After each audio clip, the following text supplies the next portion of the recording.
Hello and a very warm welcome to Middle East Matters. I'm Sanam Shantier. Coming up on this week's show, the fate of the Syria-Jordan border remains uncertain following a battle between government forces and rebels over the strategic city of Deraa. A West Bank Bedouin village at the eye of a diplomatic storm. This as Israeli authorities plan to destroy al-Ahmar, which they claim is illegally built. Palestinians say this is yet another step towards expansion into the occupied territories. Also coming up, it's a country known for its poets, painters and sculptors. But today Iraq is also exporting champion weightlifters. We bring you a report from the small border town of Badra. We start with the city of Deraa, where the uprising against President Bashar al-Assad started some 7 years ago.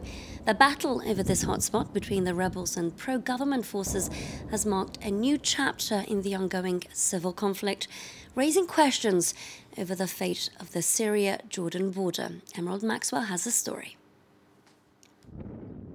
This border post has been out of action for some time. Retaking it is a symbolic victory for the Syrian soldiers, 3 years after it was seized by rebels. It's been a long and bitter battle between the two sides, but after recapturing Douma in the spring, the Russian-backed Syrian army picked up pace as it moved south, and is now poised to regain complete control of nearby Deraa, the city where the uprising against Bashar al-Assad's regime first began. News that's been welcomed by Jordanians just across the border. This is very positive for us, because they will open the border with Jabr. There are many people here in Jabr who are unemployed, and these people will work on the border now. This will also open the duty-free zone. But a ceasefire in Syria doesn't necessarily mean that Amman will reopen the border. Fighting around Deraa has displaced millions of Syrians, and Jordan says it's reached its capacity to cope. With 1.3 million Syrian refugees, only half of whom have been registered by the United Nations. Jordan decided not this time, even before, to stop receiving any more refugees. Jordan reached its maximum capacity to absorb them. International community made a lot of promises to Jordan, but only 25% of the commitment of international community were met, which means that we, in general, left alone to deal with this heavy burden in our shoulder. Jordanian generosity hasn't run out completely, though. It may have shut its borders, but after a national fundraising campaign gathered donations across the country, it's still delivering over a dozen trucks of humanitarian aid to its Syrian neighbours every day. A tiny Bedouin village of fewer than 200 people has become a focal point of tension as Israeli authorities plan to demolish it. They say al-Ahmar is illegally built. Palestinians claim this is yet another way to seize their land. Rights groups, meanwhile, have dubbed the move a war crime. Shirley Sidwan reports. Threats over the destruction of al-Ahmar aren't new. But when Israeli bulldozers entered the Bedouin village, residents and activists knew its demolition was imminent. We were born in this community, we grew up in this community, and we hope to die in this community.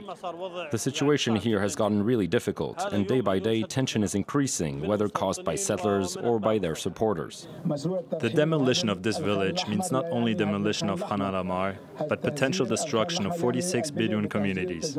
This is the implementation of an Israeli plan that was set up between 2011 and 2012 to gather all Bedouin communities in one place.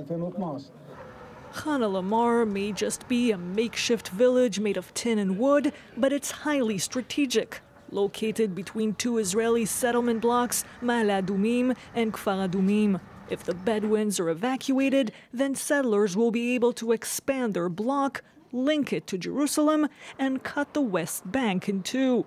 This would further jeopardize the plan to create a Palestinian state.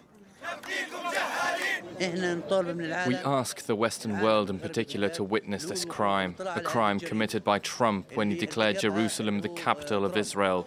This encouraged Israel to use its power and expand on this land. We are part of Jerusalem. Several countries have pushed Israel to stop the plan to tear down the village. But the Israelis say they have the right to destroy it since it's located in the sea area it controls according to the Oslo agreements. Meanwhile, the Israeli Supreme Court has blocked the process temporarily. Moving on, one of the banks of the River Jordan, where Jesus is thought to have been baptized, is embedded with thousands of mines. Catholics, among other Christians, have embraced the spot as a pilgrimage, but one with dangers of its own. So, over the recent months, authorities have launched a mine-clearing operation in the Israeli-occupied West Bank area. Claire Rush reports. A sacred river that flows to the Dead Sea. It's one of Christianity's most famous biblical sites, where Jesus Christ was said to have been baptized. Thousands come each year to reproduce the baptism scene. It's a holy but dangerous site. Apart from a handful of secured zones, the area is full of landmines. To walk through here safely requires a knowledge of the landscape. This side is minefield. That side, the minefield, is beyond the church. This border region was the scene of fierce battle between Israel and Jordan during the Six-Day War in 1967.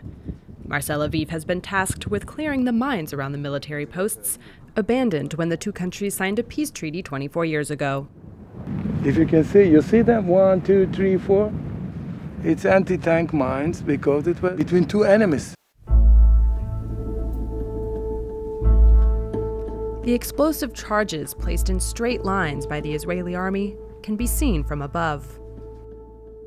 They block access to 8 churches, some of which are still damaged from past combat. Most of the churches have been condemned, still surrounded by landmines from decades ago. Earlier this year, experts began clearing the minefield. It's a slowly process. We are sweeping 3 times. If you will not do something correct by the rule, you will make the demolition, and that's it. Will be somebody killed. Okay. Those are the items which we have found inside the earth. They are the mortars. They also have the fuses. The aim of the mine-clearing operation is to make the area accessible to the public within the next year. It's a key tourism destination for Israel, which administers the West Bank site. More than 500,000 people visit every year in areas previously cleared of landmines. For these pilgrims, reenacting the baptism of Jesus is a major draw and an intense emotional moment. The number of visitors grows by the hundreds of thousands each year. Christian pilgrims want to experience their religion's origin and finally explore these sacred places. Once the mine-clearing operation is finished, we will be able to expand the site and welcome more visitors. Israel hopes to draw more tourists to its side of the river, although Jordan still shares and administers the site along its own banks. Turning our attention to Iran, where a teenager was detained last week for posting unveiled photos of herself dancing on Instagram. Over the weekend, Iranian state television showed an apparent confession video of 18-year-old Ma'edeh Hojabri, in which she said she didn't intend to encourage other people to do the same thing. In the Islamic Republic, laws require women aged 7 and over to wear the veil, and dancing in public is prohibited. Meanwhile, Iranians have been flocking to social media in their thousands with the hashtag "Dancing is not illegal" to protest the move. Now, while some towns in Iraq are known for producing oil and textiles, the city of Badra boasts its own special conveyor belt, churning out weightlifting champions. Here's a report from Linda Abiasi. In this training center in a small Iraqi border town, the country's weightlifting champions are training hard. Among them, many have won medals at local and regional championships. a string of successes that have earned the town of Badra the nickname Factory of Champions. All Iraqis are proud of Badra's champions, who laid the groundwork for the sport and made it specific to the city. God willing, we will continue to contribute to weightlifting in the country. This small town of 15,000 residents, 10 kilometers from the border with Iran, is not much more than one long road lined with small shops and cafes. But its weightlifting training center is a major source of local pride.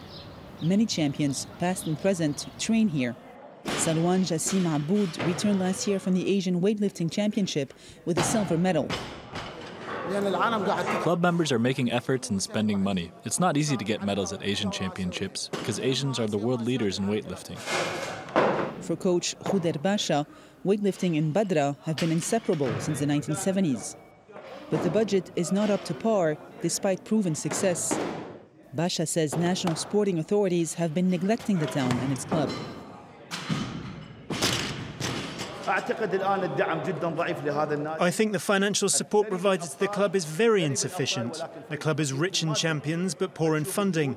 Many individual efforts are made by the club president and the administration in general. They're the ones who try to allocate small amounts of money to keep the sport alive. We vow to ensure that weightlifting never dies in Badra. The center also makes a point to train new generations of weightlifters. Like their elders, these young athletes also dream of medals and of adding their names to the city's long list of champions. Well, that's it for us this week. Don't forget, you can contact us by visiting our Facebook page, Middle East Matters France 24, or you can drop us a tweet. Thank you for watching.